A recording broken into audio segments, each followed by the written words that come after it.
Everybody here? All right, here we go. Okay, welcome to LightBox. How's everybody's day been? Good? Live people, right? Real people? Yeah. Isn't that crazy? It's like, wow. Little did we think, right? All right, well, everybody can hear me, right? Okay, that's good. So welcome to this. So this is just a little sliver of some of the work that was done on this movie. Has anybody seen this movie, first of all, right? How many has Apple Plus, right? It's like, yeah, so just some quick just info on this movie. So this movie was made 100% during the pandemic, just like many projects around town. Certainly kept a lot of us on our toes. And so this was a very hard movie to make. It doesn't seem that way, but there's just a lot of talented people who just refuse to quit. And so I think that's kind of embodied by that character, or these two characters in the movie. So cool. So I'm going to be basically showing one sequence of the movie and just seeing the life cycle of how that started, from the first sort of iteration of it to the last iteration of it. And then we'll be able to show you it all the way through the final record, right? So it's just kind of, there's so many, I worked on nine sequences, but this is one of the first ones. And this sort of feels like the first sequence that we got our foothold into what this movie is about. This is another sequence. So be interesting to see, right, what happens. So, actually, this is from, I think, March of 2020. You know, so this is just sort of a tableau of, you know, like who are the characters in this movie, and so we're going like magical, diminutive creatures from all over the world, right? You've got like leprechauns and elves and things like that, and then so we were just doing all this research about lucky and unlucky characters. So before I go and talk about boards, so like who am I, right? So just a little quick background there and where I've been. And so 1995, I got into the industry as character designer on that show. So in 1997. Went from doing characters to doing boards on this show. Won a few awards. A lot of people's after school like lives. And then from there, I got into series as a director. So after that, I left that studio to go to work straight, you know, from for the source. This is Invader Sim from 01. From there, I jumped from there. I went to Disney to work on this show, 3 of the 4 seasons of it. And then I did a little bit of this. And this is kind of a key project because this show is outline, and so it's storyboarding without a net. It's like you're the writer, you're everything, and so they give you 8 weeks, and you better have something at the end of the 8 weeks. So, but it's a fun show. I got, you know, my first writing credit on this show. It's really great, really mandy. Zim was my first sort of supervisor role in boards, but I also got to work on this show, a very short-lived show. It's very, very cool to work on. It's the DNA of Spunko, So I got to kind of live in that world a little bit. '07, I got to finally make the jump from TV to features to work on Cruise. And then Cruise took a little detour for Sanders, and in a while I had to divert to go work on How to Train Your Dragon, and then I got diverted to work on this movie, and to go work on this and work on the sequel. And then TV brought me, sort of pulled me back. And so for DreamWorks, and this is a chance to direct CG for the first time. So we did the first 2 seasons of the Dragons show for Cartoon Network. Great learning experience. And then I left DreamWorks to go to Sony, and I got to be head of story for the first time on a little Christmas movie called Star, which was a very small crew, very small budgeted movie, but really proud of all the work that was done on this.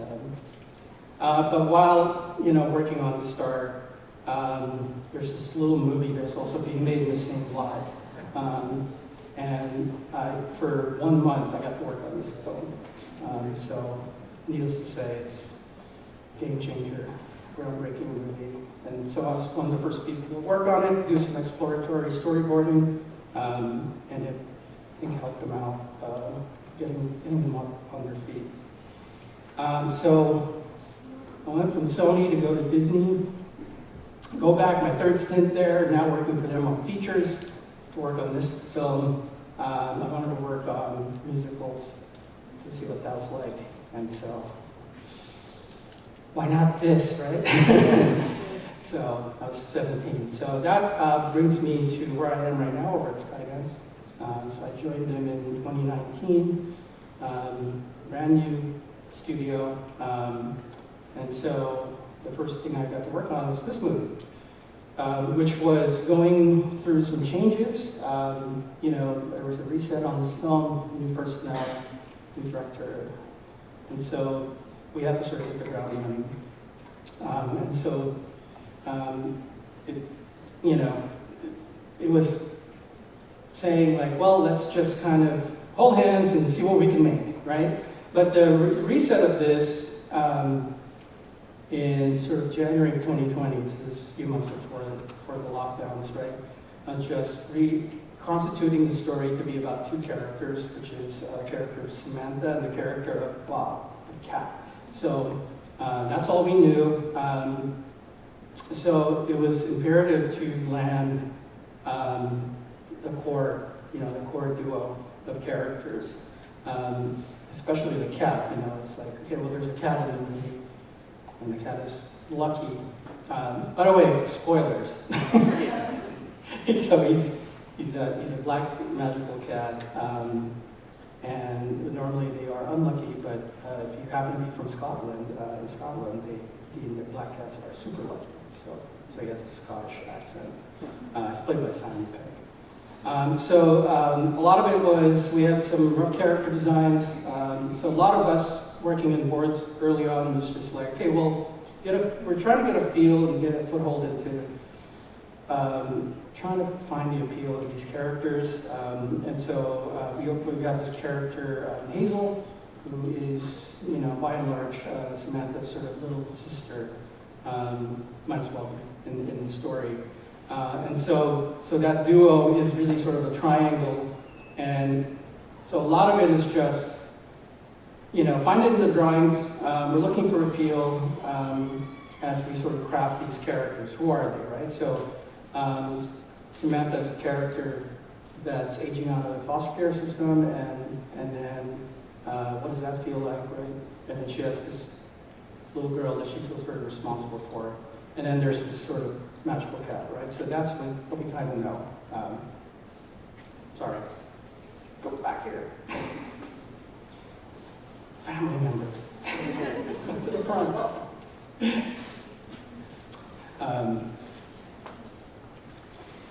All right, so not only that, we had to start feeding the beast. So what does feeding the beast mean? It means that we have a vendor studio at the time, a vendor studio in Madrid, Leon, who's now part of Skydance, Skydance Madrid. So we had to start feeding them stuff to make. And so it's imperative to go like, well, we need to make stuff for them. And so this little thing, again, it's just, what's really cool about this is that a lot of us just got given stuff to do, and you go like, come up with something, come up with some ideas. But like, this was an idea of like, what sort of world would look like. And so it's just, come up with some stuff, right? So but we had to start feeding the beast. And so there's one part of the story that is always going to be there, which is there's going to be a chase. And there's going to be a chase between this girl and that cat. So we know we were going to do that. So they said, we don't know when we're going to write that, but we're gonna have it. So you might as well work on it. Before that, if you guys have seen the movie, there's the meet cute sequence, which I did get to do, which is, this is the frame for it. In that sequence, it's just sort of a proving ground of like, can we tell a story between this girl and this cat? And this is going to hold the interest, right, for 90 minutes. And so they said, yes, we can. And then they liked it. And so they said, now you can work on the chase scene. So, setup, right? So this cafe is kind of a recurring location in the movie. This is Dominic Louis. You guys know Dominic Louis. It's incredible work. Cat chase, right? So how many board guys here? How many people are board guys? Okay, yeah, you guys are storytellers, right? So you got to start sort of figuring out like, what am I supposed to be doing? One thing that's evident is that it's not going to be scripted. I'm not going to get a piece of paper that says, this is what you're going to do. So it's a non-scripted action sequence, it should punctuate and propel the story forward to Act 2. It's the last thing you're going to see before we head into Act 2. So it's like, better throw us in there. And so, informationally, right, in terms of characters, the only thing I needed to know is that Sam is really determined, but she's super unlucky. And then Bob, the cat, lucks into everything else with ease. So those are your sort of two opposing forces, right? So then you have to now I'm supposed to tell a story about that, right? And of course, just like anything in animation, it's due yesterday, right? So work fast. Here's another drawing from like, what would the world of bad luck look like? So nothing works, right? People are miserable. So every light is red. Yeah. So the process, right? So you guys have done any kind of story work, whatever you want to process, which is what I call planning, ideas, choreography, anxiety, panic, etc. Right? Because it's all on you. In terms of story, right? So through some comedy, right? Show the contrast of those two characters, just as I've set it up, right? No matter what Sam does, she's just one step behind, and show the lengths of her determination and how that almost negates the fact that Bob is extremely lucky. So just some facts, right? Think about what their state of mind is. What's their motivation, right? And who knows what at this point. So at this point in the story, Sam has heard him talk, right? And he's like, hey. And then there's a connection between this lucky penny that she had experienced and this cat. And so she was determined just to get another one because she had accidentally flushed it down the toilet. And so just you start thinking about how you're going to leverage the story you're writing. Where does it start? Does it start low? Does it end high? Or vice versa? Thinking about where the thrust of the story is, right? Where do we want to end up? So knowing that this is going to launch us into Act 2, right? It needs to end with like a punctuation. Right, which means I always think about what's the defining moment, right? The key imagery that I'm going to need whenever there's a scene where really there's no script, or even when there is a script, right? You want to talk to your director, your writer, right? Go like, what's the essence of this? What's going to punctuate it? It also has to be visual. One thing that we were sort of at least lucky here is because we had been building sets, and so part of having worked, having directed CG, even in series, is how important setups are, right? I mean, everything's CG these days, unless you are lucky enough to work where you're doing 2D. And so first thing I had to do was look at the set. And so we had a city. City of Boston is the inspiration for the city. Anybody from Boston? Anybody from Mascot? Over there. Cool. Cool city.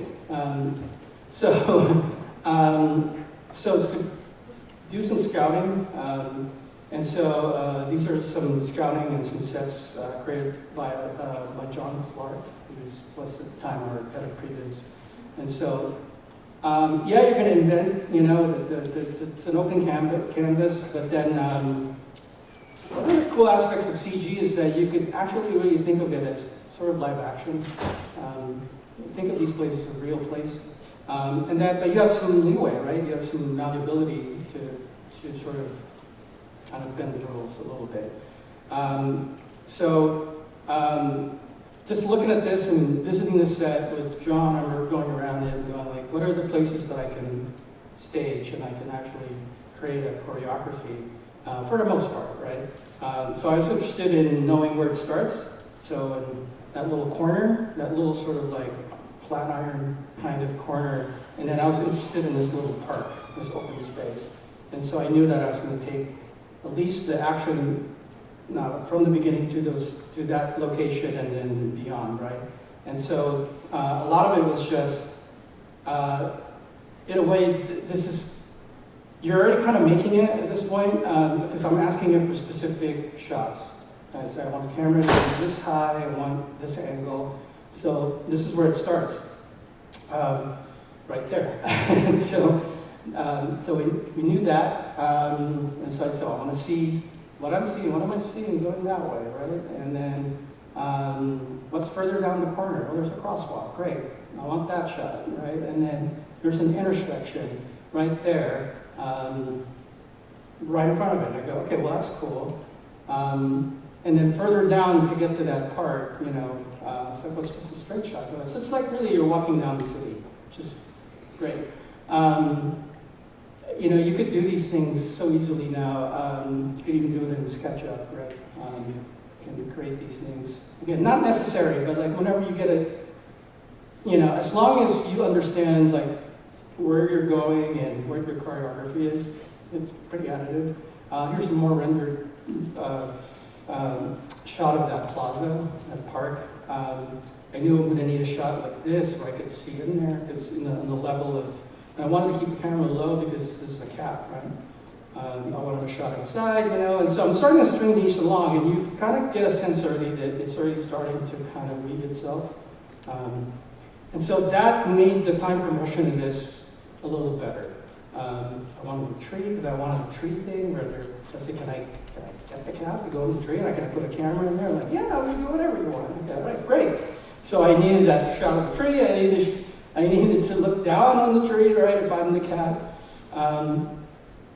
I knew that I'm going to need a place where it ends, and it has to be sort of a captive place where they can have a moment, the end of it. The middle of it is just a lot of darting around, and a lot of it was like, as long as that area was pretty usable, we can keep reusing it over and over again. No one's going to know, right? That we're just really running around in circles. You're not going to. So yeah, so on a little low angle like that, just to kind of, and none of this is written in stone, as they say. It's just a guide. So there's the old Google, right? Google. And so one happy accident here is that in 2019, when I started working on this, my daughter actually got accepted to go to Boston to go study music there. And so we ended up going to Boston a lot. So having a little sort of just a connection to, you know, it's more of a model of the city. We're not really saying it's Boston. It's just, and so it's like kind of help, you know, it's just like kind of a happy accident. They have these cool alleyways, you know, like in the, you know, here, like that. And seeing the texture in the streets, cobblestone streets, I kind of wanted to use that just for some real specific, you know, specificness. It's probably a holdover from just TV days of, oh, it's a little blown out, huh? Oh. Anyway, I like drawing little backgrounds and little, you know, so for me it's like translating the reference material to drawing always helps me sort of imprint it in my mind. I kind of wanted to take the scene into places where, you know, they can use the environment a little bit. So like a back alley that kind of looks like, you know, your Boston streets. And then again here, this was just, while I was thinking about the scene, I could at least draw this and sort of start immersing myself. So, I don't know, back alleys are fun to draw, I think. And then some lighting schemes, because it is going to happen from dusk to nighttime by the time it ends. And so I was just looking at suggesting lighting. Oh, thank you, Siri.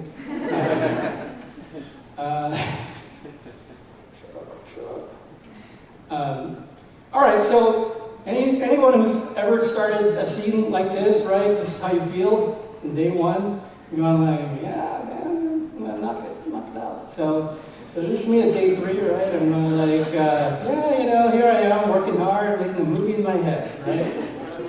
So, and then you wake up, you have a few drinks, you binge watch your favorite show, right? Instead of working on it.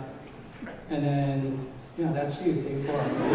So you say, yeah, man, this is your first check-in is looming, right? All right, so you know, going back to the sort of the parameters, right? So what's the defining moment, key imagery, right? So what's going to punctuate the scene? So I'm thinking like, I need a point where it's going to be the defining moment of the scene, right? And again, reminding myself, right, through comedy, right? I need to show the contrast of these two characters. So I need to start thinking about gags, you know, setups and payoffs, right? And then the key is that no matter what Sam does, that she is just one step behind. So it's because it's important to get into the mind of the character that you're doing. That character's you, right? So what would they do? And so so many things were happening at the same time. We were presenting this to studios, we were presenting it to Apple, you know, and trying to really sell them on like, well, this is what this movie's going to be about, right? It's going to be amazing. It's going to be appealing and fun and emotional. And so, but for this scene, they said like, well, for this scene, how do we sort of just land the idea of the unstoppable sort of lucky cat, but this girl's also determined to catch him. And so I said, well, but also it needed to feel like something magical happened between these two guys that only they understand, you know. They're outside in the general public, but yeah, they have a moment where she keys in like, who are you, right? And so for me, it's like, I came up with this image and it sort of helped really punctuate it. And it said, if people are going to remember this scene, they're going to remember it for this, hopefully, right? So that was really, really important moment.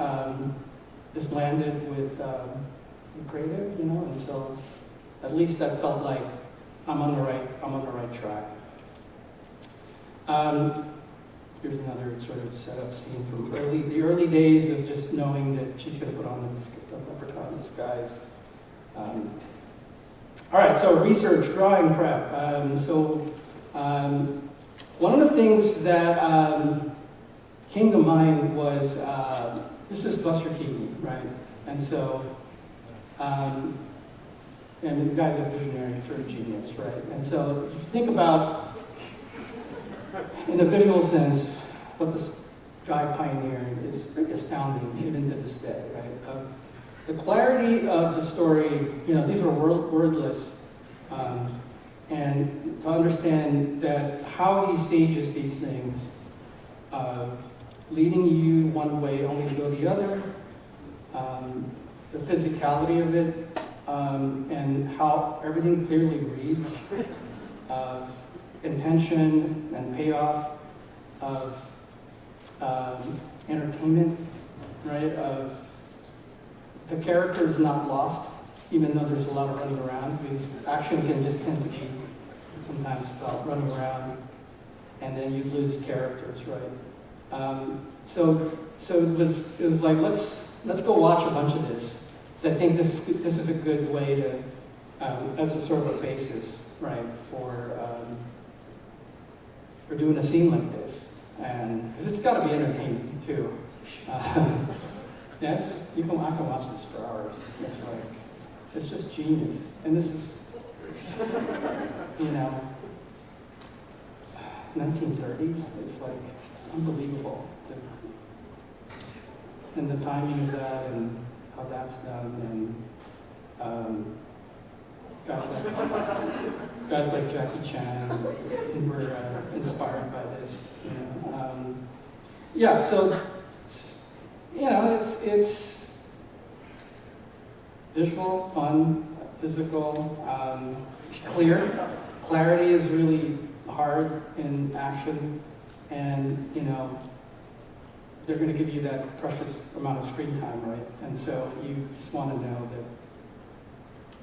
that every second of it has to sort of pay off, right? So anyway, Buster Keaton, right? So that's part of it, immersion into that.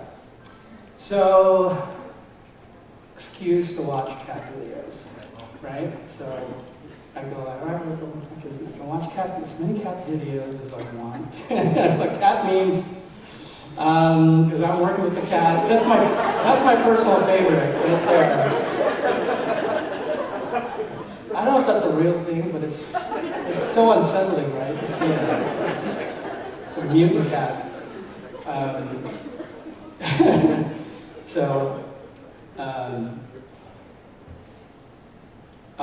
Yeah, reference, right? So drawing a cat, and I go, okay, well, it's simple, draw a cat, right? Big eyes, and long tail, but it's like, gotta make the cat run. And I go, so my go-to always is Muybridge, right?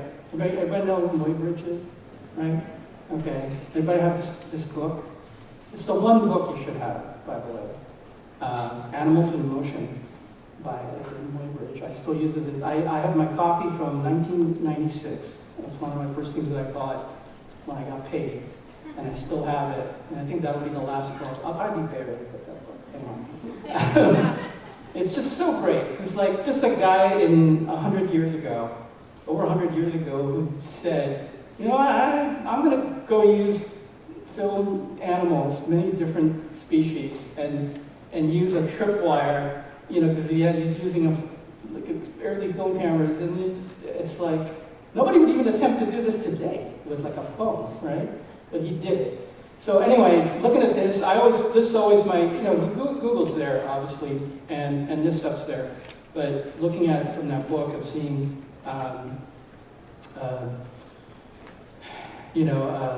seeing this stuff feels like, for me, again, drawing is imprinting, and so I have to draw it. And if I can draw it, it'll imprint, and I never have to really look at it again, once I understand what's happening. So, there's my book. Animals in Motion. So yeah, please, they got felines in there, and dogs, and horses, and cows. It's pretty amazing. All right, well, shorthands and construction. It's like, okay, I've never drawn these characters before, and so it's just a matter of, for me, again, it's imprinting. I'm trying to, this is not exactly what the cat is probably going to look like. I don't really care. At this point, it's what I need to get the charm out of the character, and so it's just a matter of like, okay, what works for me? And so I make these little sheets for myself. Once in a great while, some of the other crew members will be like, well, do you want a copy of that too? It's always something I do for myself. And so I did that for Bob, and then for Sam, again, not knowing what she's going to end up looking in the final model, is you need somebody in the boards, sort of to embody that character. And so, better or worse, right? And so it's just, these end up being just rough guides for me. It helped me get into the point where I could draw them and not think about, because you're going to work fast. 400 or 500, you end up ending up with 300, 400 pounds. You don't have time to sort of think about. Here's another setup for the tree guide. All right, so, time check. Okay, yeah. So, all right, here's some of the iterations here that I'm going to show you guys. So, so the first pass of this happened April of 2020, so right in the middle of the pandemic, we all got sent home, as the whole world did. So we were working fast. This was something that they wanted to feed to the beast. That means layout, because they know this is largely going to be in the movie. We're going to keep working on it, right? So might as well get the bones of it into layout. So from April, May, and June. So 1, 2, 3, 4 months of just one iteration after the other, like switching out gags and making it better.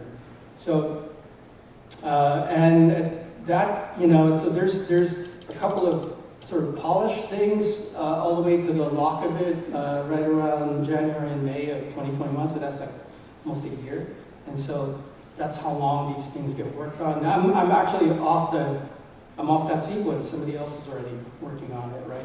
You hand it down. So, switch to Adobe Bridge. All right, gotta do that. All right, so, okay, so, here it is. This is the first ever version of it. So, this is, I think, a week and a half of work of just go work.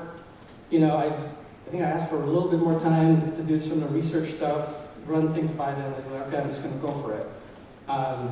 So here we go. So so it starts with the fact that she heard him talk, right, and that she understands that this cat and this magic penny thing are connected, right? She's like, you give me that penny, and then the cat's going like, oh crap, right? As well, do me a favor, whatever you do. And again, I'm making up my own dialogue. Whatever you do, don't. Runs over, says, don't. Run. And then so, run. So here's the first setup. Is it kind of doing that?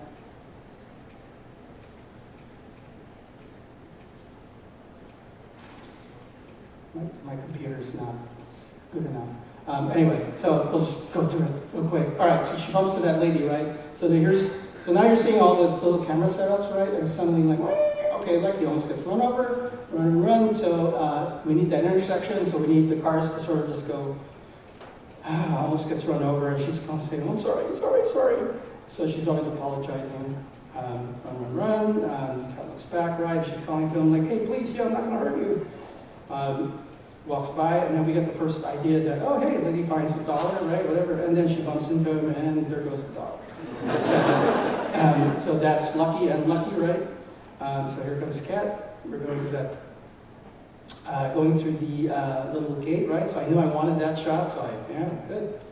And I knew that shot was going to work out, and he looks back for a second, and he's like, oh, shit. She is just unrelenting, right? And so with point of view shot, I don't think that survives. And so she's like, wow, this cat's really wily. So I needed that shot, right? So he just looks up, and then he's like, crap, because she just won't stop. And so she's rooting around the tree, jumps down, and then jumps off, and then she has a little bag, and I thought, well, she'll probably get hung up in the tree, right? And then she pulls it, snaps the branch, and then it continues. And she looks over, little movement on her face and realizes, oh my gosh, this cat is just honking at me. And so, blink, blink, blink, and then, run. We end up, the bus stops, right? She finally goes, aha, I got you, right? And no cat, right? And then so it goes over, and then suddenly you see, yeah, okay, la la la la la. Starts to rain, and she's just really pissed off at this point. And so run. So she fights through the crowd, right, trying to get to him. And then he starts walking off nonchalantly, and then they break off, and then they ended up here in this little alleyway, like, wait, great, my little alleyway is going to pay off. And she's just like almost mimicking him at this point, going over the fence. He jumps, and then, oh my gosh, and she just really testing her out physically, right? Got a little guy watching, and he's like, crap. And he's like, she almost falls, and then this guy's like, hey, what is that? Oh, okay. And then here we are in this little gag of like, she's still sort of trying to catch him. He's going up the little wall, half wall, and then she goes in there, and then she's still determined, like, I'm gonna beat the crap out of you.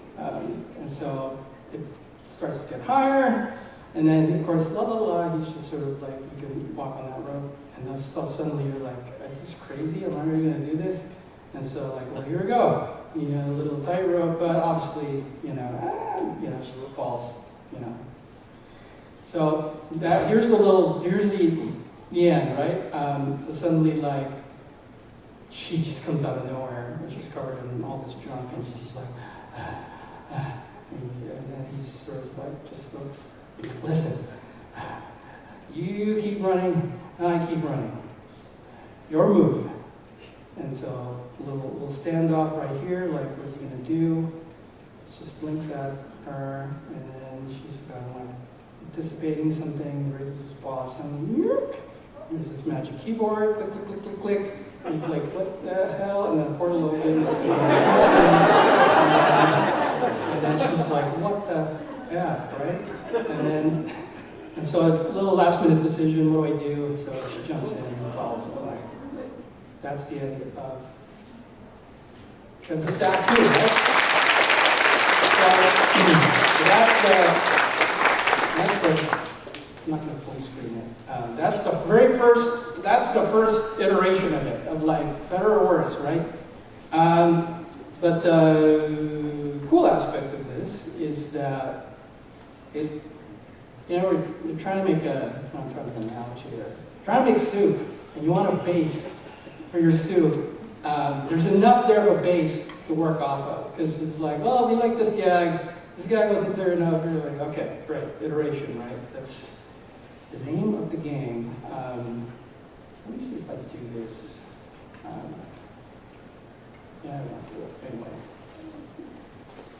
Good enough. All right. I won't go through the whole thing again, but I'll just point out some of the changes that start to happen, right? All right, well, you get your notes, right? You pitch it, you go like, oh, we love this. You like the overall aspect of it, which is great. Just like, oh my God, I don't have to die again to redo, like, they hate it, you have to start from scratch, right? We love it, we love the length of it, we like the stuff that's happening in it. It's just,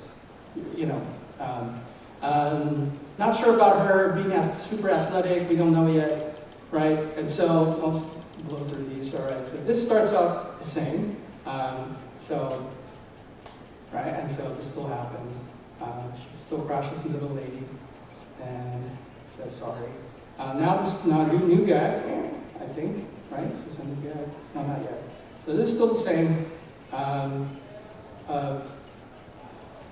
He got colored in.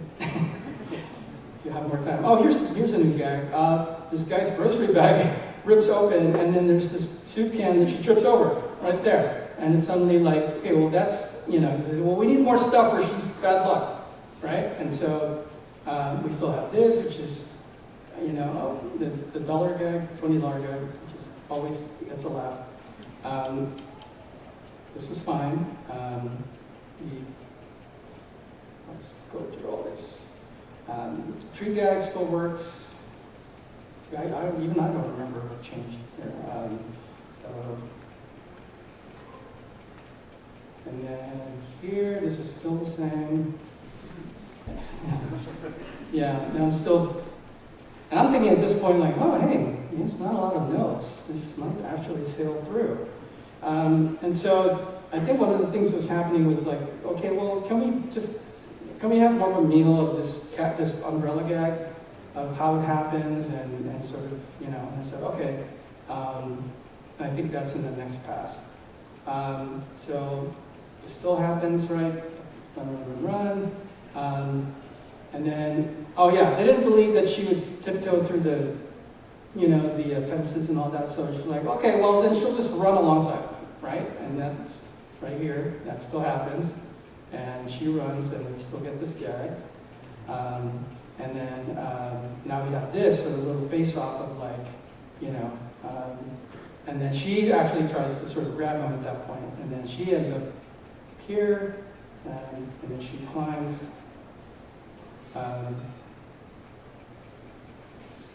And then all this stuff still happens. I think the end of it's the same, right? So she still does her high wire act, but she fails, and then this stuff still happens.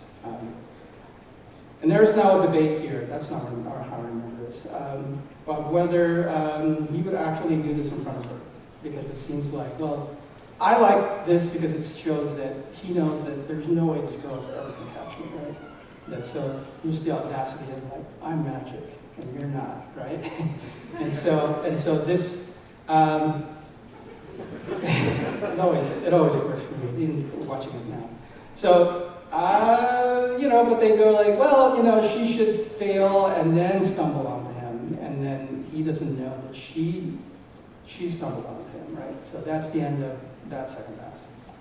Okay. It's like the first pass. All right, this is the fourth pass, okay? And so, all right, let's going through it. This starts the same. This is like, run. This still works. They say, okay, yeah, that's fine. But I think this is where, okay, yeah, we need to show him a bit more lucky. Okay, well, he passes through the motorcycles and bicycles. All right, great. There's another gag. And then we need to see it pay off right away. Okay, well, lucky, unlucky, right? And then Kat looks back, and then here she is, throws the banana peel onto the garbage can, which slinks down, and then okay. So, okay, great. Set up and pay off. This gag, still love it, right?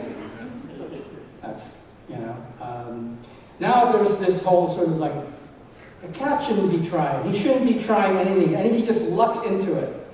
Okay, great, right?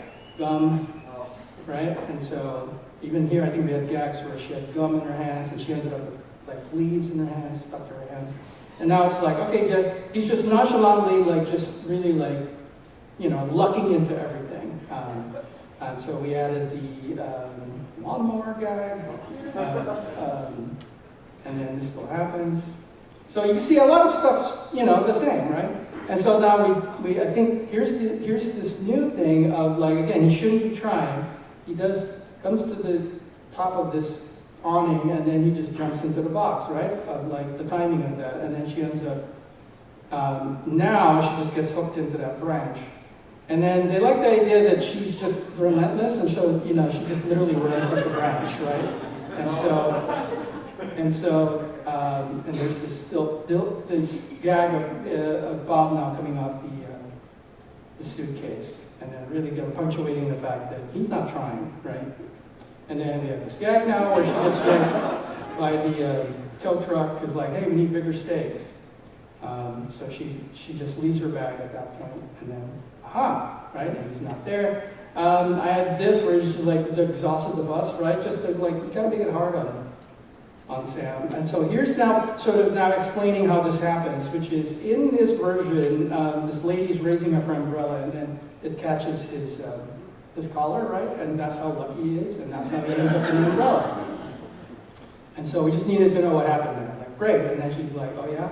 All right, well, I'm not going to stop. And then, of course, she gets there and suddenly, bam, she's pulled over by people, right? And making it, you know, so it's getting more and more specific, right? And the notes are really good. But then here's this, it's like, well, we should see the umbrellas opening one by one as she just walks over. And then you go like, okay, yeah, sure, we can have that. That's funny. That's fun, that's clever. And then, so now we got rid of this, and then so we said, I came up with this gag because we didn't want the whole sort of, you know, gymnastics thing of suddenly like, wait a second, he was there in that little bookstore, and then, actually this still has that little bit of crawling on the walls. This is not yet, but here he goes in the car, and she says, mouths the words, what are you? And then he just looks, and then she just falls, right? And then he just goes, whoop, up into the fire escape. She sees this, and then I added this whole fire escape thing. It's like, okay, instead of the thing, fire escape. All right? And so I go, this is fun. And then she goes, jumps, and then a little Donkey Kong action, right? Okay, little side scroller thing. She almost, you know, like, we need moments where she almost catches him. Like, okay, right here, note. You know, he jumps over this rug that gets twirled, and then he's flying up in the air, but then of course he flies in his face. And so, and she's, oh, he's getting away. What do I do? What do I do? What do I do? I'm like, oh, awning. I can do that too, like Buster Keaton, right? And so she gets bushwhacked by the rug, the carpet lady, like, and then she ends up in the trash, right? And then so she's just covered in schmutz and I'm looking around. And this is where I added all those sort of the alleyway shots of like, she's not going to catch it, right? She's just desperate at this point. Run, like, just so like 20 years.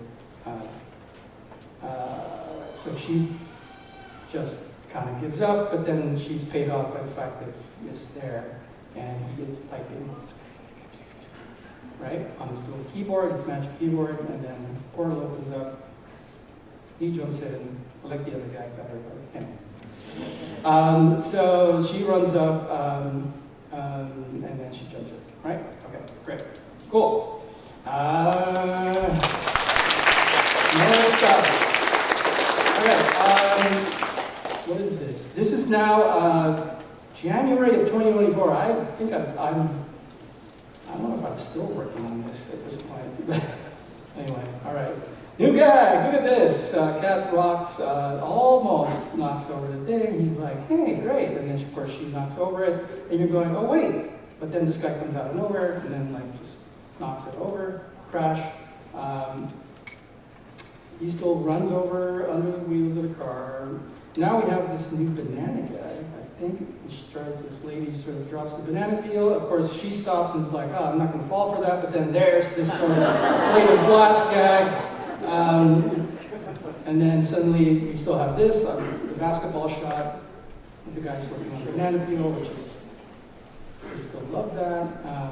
And this time, really, like, it already flies on her head. Hey, $20. And then even that guy got plussed a little. Yes, all right.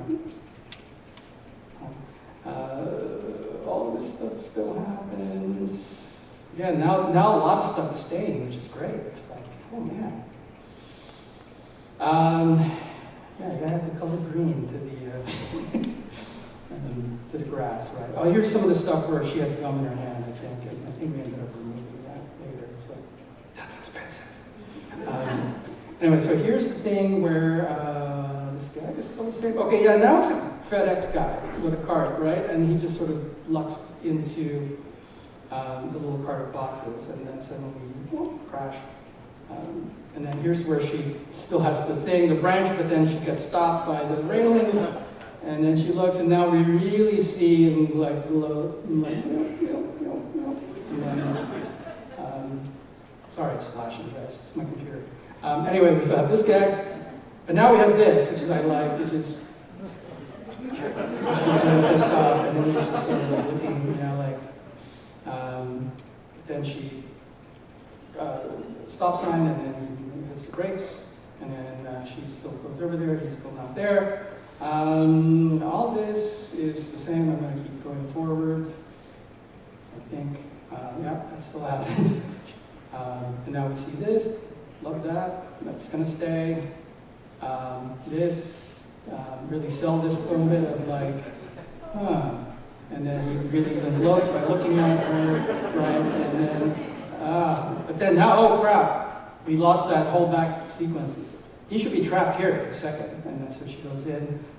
Here's some, I think some boards by Clarice Chua. And then she's like, please, I just need a lucky penny for my friend. And then he just goes, jumps, and suddenly, and like, oh, what? And then he's on top of that car. And then he just reaches over, whoop, you know, and just, so now the idea is that stuff is getting closer and closer, and it's just no matter what she does, right? So we start the scaffolding. They said, well, you know, the scaffolding is a little too long, just compress it. And so I got compressed to where she, you know, was walking on the wires, and then she sees the mattresses at this point instead of the awnings. They said, well, that, you know, that might be a little too incredible. So she still misses it. And that's on the trash. And now we have the trash can careening down the alleyway to really punctuate the fact that she lost, right? She was a loser. And so so this, they said, wow, we like this. So this is going to stay, right? And we thought she's defeated, and we hear the clickety, clickety, clickety clack of the keyboard. And that's when she looks over and sees him. And then all this stuff still really works. This little bit of like her taking schmutz out of her face, you'll see it in the file. Like, wow, they actually honored that. All right, jumping in, right? So that's the end. All right, I think there's one last iteration. Well, nothing's ever over. You know, you're going to keep working on this stuff. So, you know. Okay, so okay, now we have this gag with lights. Oh, it's the clicker that's doing it. Okay, whatever, forever, tons of bytes. These are boards by Luther McLaurin. And then takes forever. And suddenly, Hong Kong, goes one more. And then plated glass, still, they really like that gag. These are rough boards, probably by Lawrence Gong, who is one of the heads of Story. Again, this stuff is turning over so fast. I should have been doing this earlier, guys. It was the clicker that's making it flash. Okay, anyway. That still happens. This is happening. Lawnmower gags can stay. This is, yeah, been there since the beginning. This is now going to stay. This is going to stay. I don't remember what changed here. Little things at the end, I think. This moment, about that. So you're just about there. You know, you're going like, wow, this is actually going to happen. This, crowd, that gag. This, again, that stay, finally, they love it. The Nico cats. And then, getting towards the end. This is still happening. It's like, how many more times are we going to see this sequence over and over again? So she goes back. I think it's just this. And then seeing this. And seeing the luckiness of this. These are boards by Chris Hubbard. And so this still resolves the same way, which is she goes hammer, ends up here, and then all this. Still the same. There's layout shot in there. How'd that get in there? That wasn't good. All right, cool. All right, that's back to the keynote. All right. So now, right, it's the magic of computers. All right, so this is, I guess, the approved sequence, right? So we're gonna go watch it and see how it plays. It was you! You gave me that lucky penny. Please, I just need one more. Wait! Wait! Come back!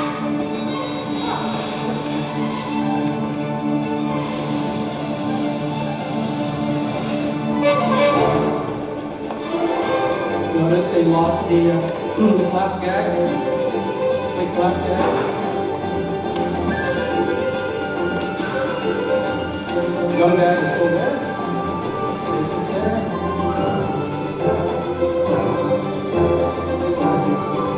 One more.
Just need a penny for my friend Hazel.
That gets added on top of it, you know. So that was January. That was about a year. So yeah, the iterativeness of it, right? So so now we're going to show you. This is just a transition from some boards to layout now. So just to kind of show like what happens to your work after you do it, right? It was you. You gave me that lucky penny. Please, I just need one more. Wait! Wait! Come back!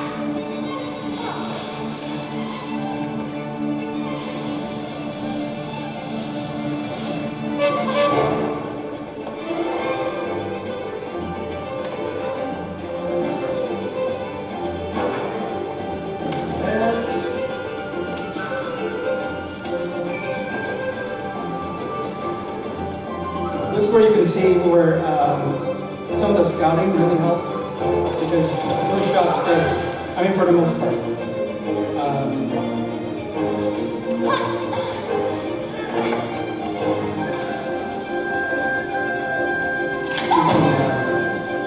Some rough animation.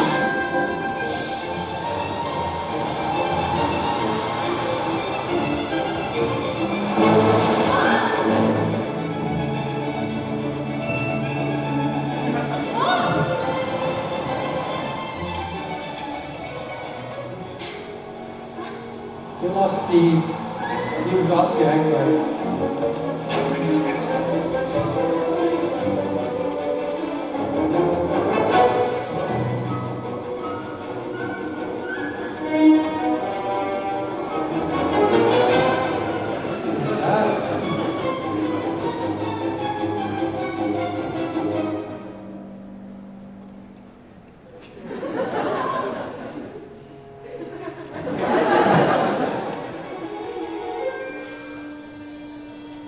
I really like that I just post. need a penny for my friend Hazel. We lost the reaction shot.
Fumbling.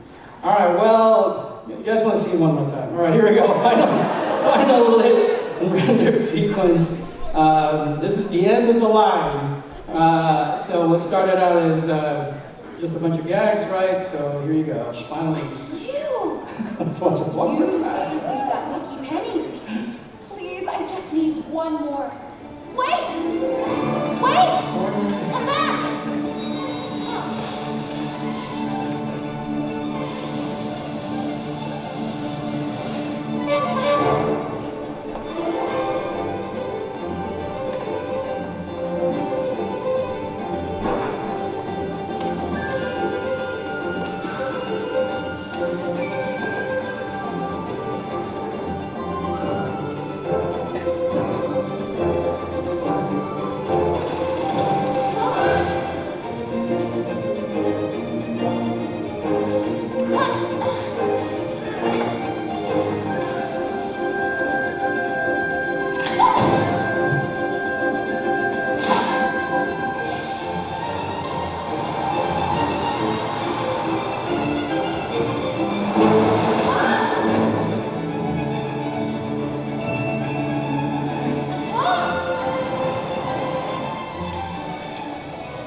There's a little change there. He actually grabs instead of being hooked.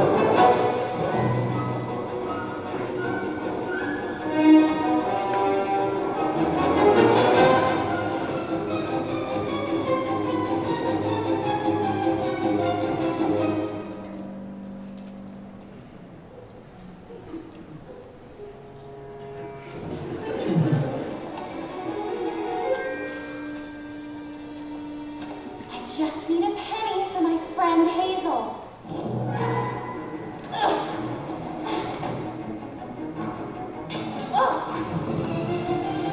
Like that little Prius.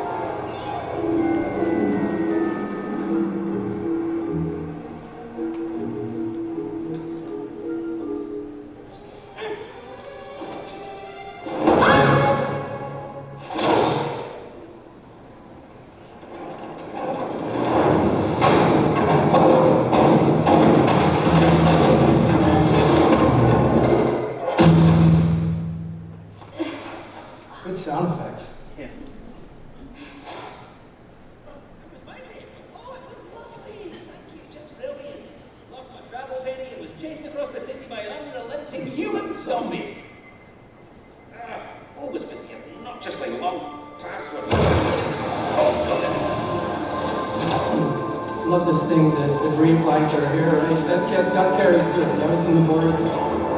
Animators picked it up. You never know what gets carried over.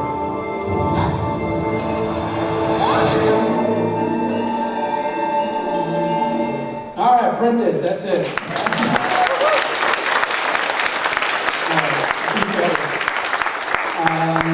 Yeah, anybody have questions? I think we have time for some questions.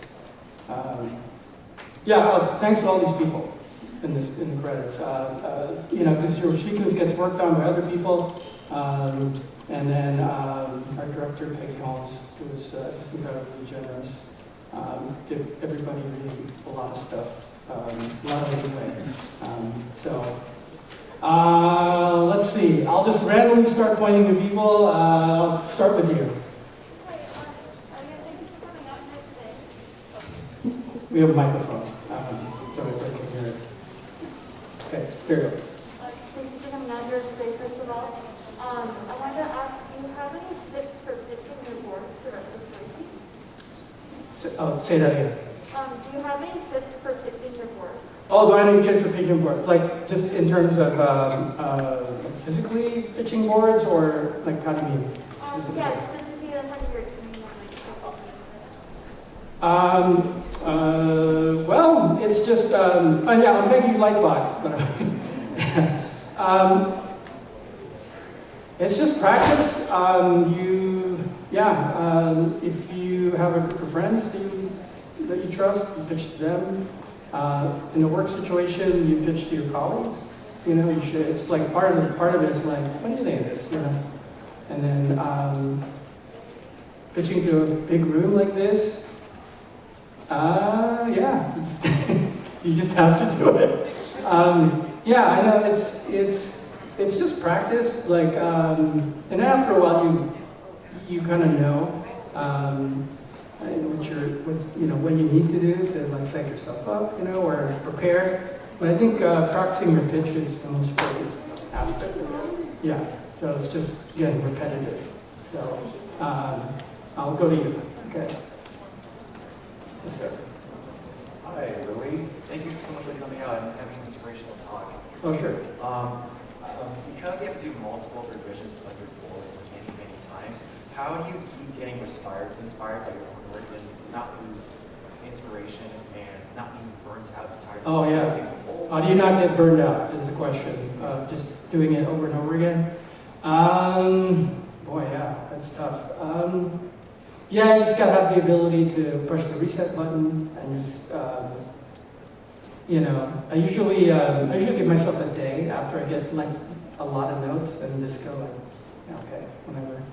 I won't think about it, and then just, So it helps when there's stuff that's working, and so you just concentrate on the stuff that's working. So getting the clarity from the filmmakers, right, of like, hey, why is this not working? And the stuff that's working, why is it working? I think is good. Then it keeps you sort of motivated, at least for me. And then I just have the ability to kind of be 50-50 on everything. I don't get too excited, and I don't get too low. And so it's like I just learned from all over the years of just doing it over and over again. So it's different for everybody. Whatever you need to do the reset, you have to find a way to push a reset button in your mind of like, and it's like, and it concludes asking them for more time, which is like, gonna get an extra day. They'll be like, it's not a deal breaker. So, cool. Next, I'm gonna go this way and then this way. Yes, sir. Yeah, so I see your storyboards are a hybrid between the 3D model and then the 2D. Yeah. Sometimes you find it a lot easier to go back and forth between the two, maybe find a new angle you want to try, or say you got a new half, new gag. If you know you have an angle that might work for. So how do you sort of just switch around, right? Basically, what works. It's whatever works. It's like if you know that you have a shot where that stuff exists and you can easily get it. It's a question of time. what's faster? Is it faster for me to ask a guy to generate a shot for me, or is it faster for me to just draw it? And so it's just a matter of like, if my deadline is coming, right, you know, like asking the guy is going to take more time because either he's tied up or he can't generate it. Or if I have a similar angle on a location that's not really the right location, I'll use the angle and tell them like, that's not the right location, but that's the right angle. And then later on you can switch it out, you know. But if you have to invent it, and it's faster to invent it in the boards.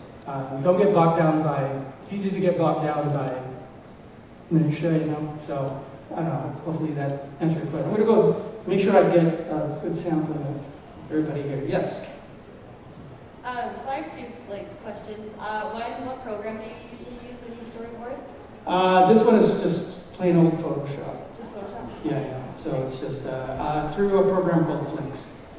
Right? I don't know how many of you guys are familiar with that. Yeah, Flinks. And also, I noticed that so in your boards, there's little nuances where the camera moves slightly and stuff at different parts. How do you kind of decide or know when to implement that in your boards? It depends. When I'm watching it and I feel, I'm always trying to split my attention from being, I'm the one working on it, and then I'm the audience member. Of going, am I getting bored? And sometimes, if you have a lot of lockdown shots, sometimes a little camera moves, kind of, even in presenting it, kind of help. You know, you don't want to get too carried away with that stuff. But sometimes you just get a feeling that, I need a little bit more to keep the attention here, and I'll do that. And it's also, number one thing about that too is that's character motivated. The character's motivating the camera to move. So, yeah, great. Might as well hit you up since you're here. I'm Pedro, I'm a writer, and along working with story artists, you guys don't get enough credit for what you do. It's amazing. Oh, thanks. And I wanted to ask about the relationship with writers and how is an idea, because you're writing a lot, and what is too much, what is something that you appreciate from when you get your script?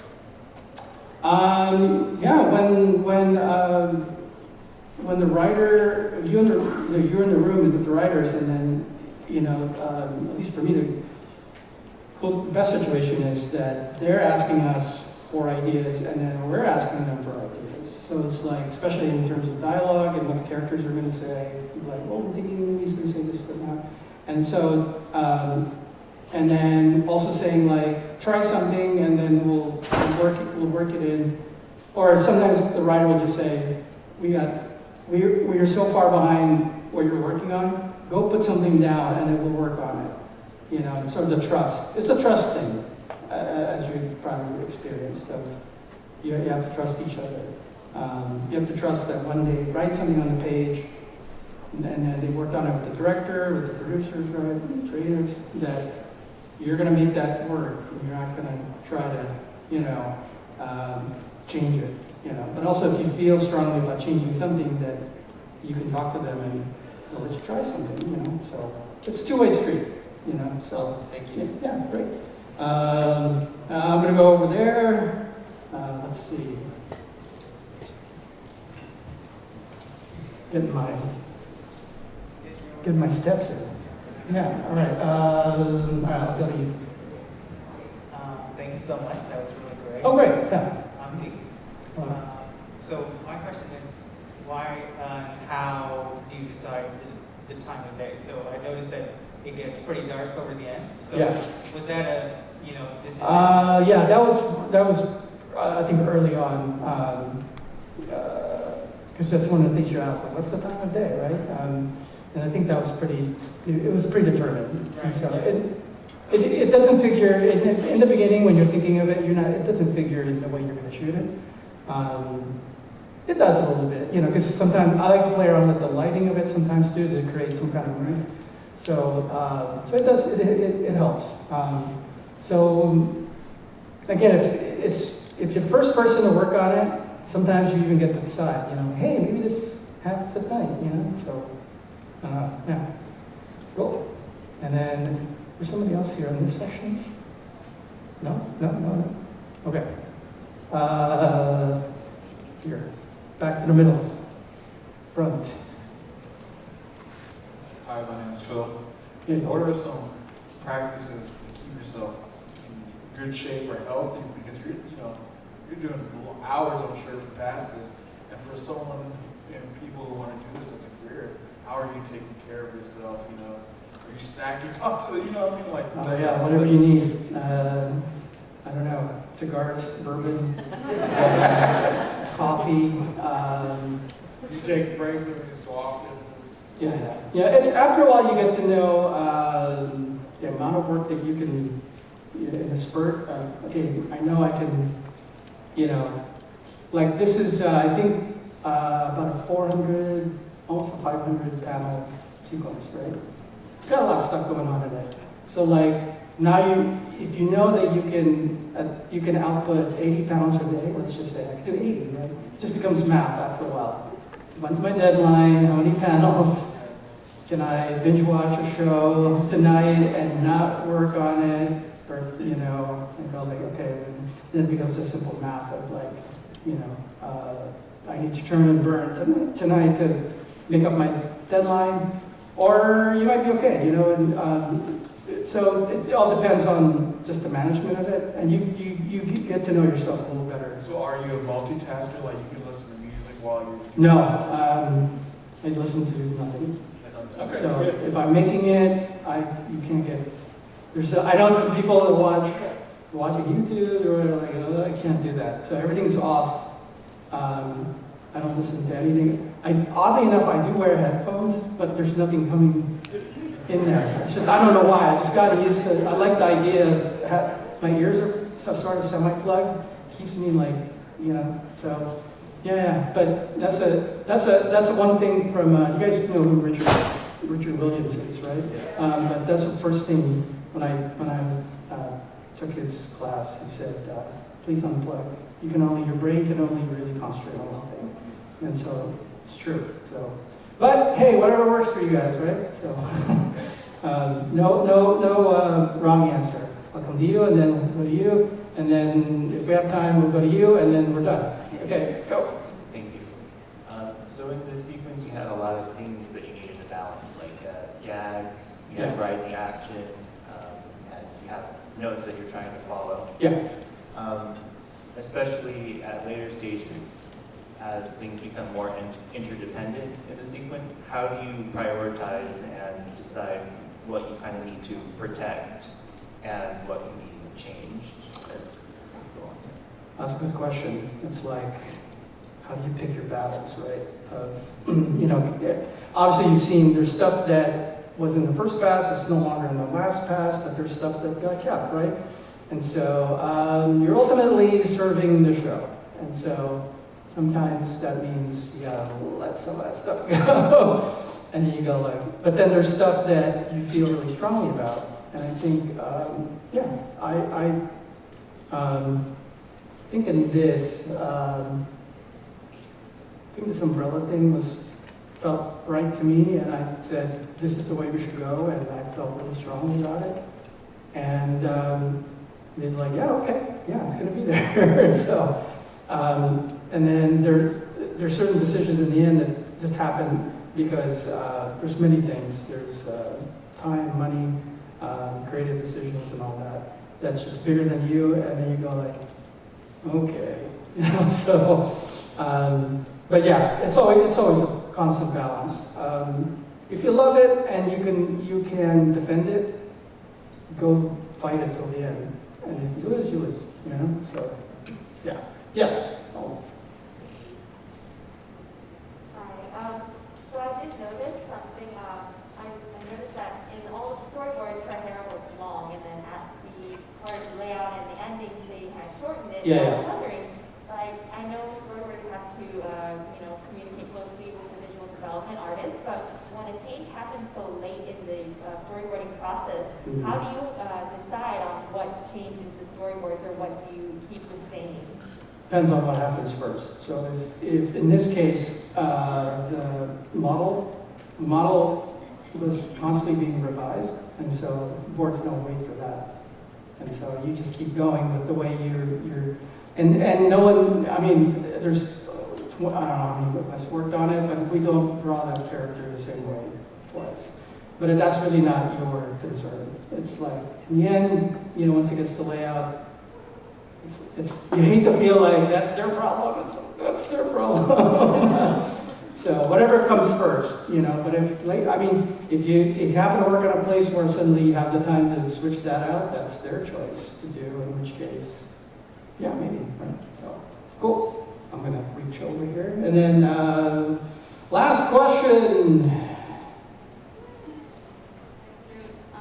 I wonder, do you have any suggestion for students or recent graduates that just started trying to find story internship or jobs in the industry? Yeah.